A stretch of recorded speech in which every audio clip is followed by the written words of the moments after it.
জমিন বলে আল্লাহ ওরে উল্টাইয়া দেয়, ও ছবি দেখছে, ও নাচ দেখতেছে, উলঙ্গ দৃশ্য দেখতেছে, ও সুদ খাইতেছে, ও ঘুষ খাচ্ছে, ও অবৈধ ইনকাম করছে, ও জেনা করছে, ও ব্যভিচার করছে, এই মেয়েটা নর্তকীর মতো হাঁটছে, আল্লাহ ওরে উল্টায় দেয়। আল্লাহ তাআলা ফেরেশতা বলে আল্লাহ ওরে মটকায়া দেয়। তো আল্লাহ তাআলা বলে জমিন তুমি বানাইছো? জমিন বলে না, আপনি বানাইছেন। আল্লাহ ফেরেশতাকে বলে ফেরেশতা তুমি বানাইছো? ফেরেশতা বলে না, আপনি বানাইছেন।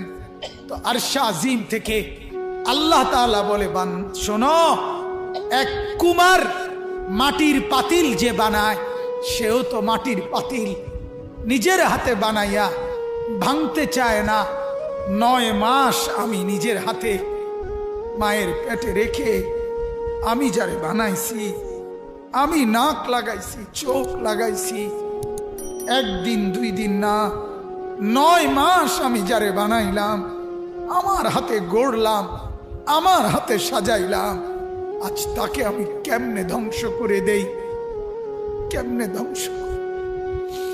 এজন্য উল্টাচ্ছি না, এজন্য আযাব দেই না।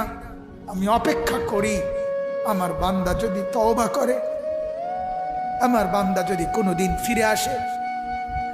আল্লাহ তাআলা বলে আমার বান্দা তুমি যদি ফিরে আসো, আমি 90 বছরের গুনাহ একসাথে মাফ করে দেব।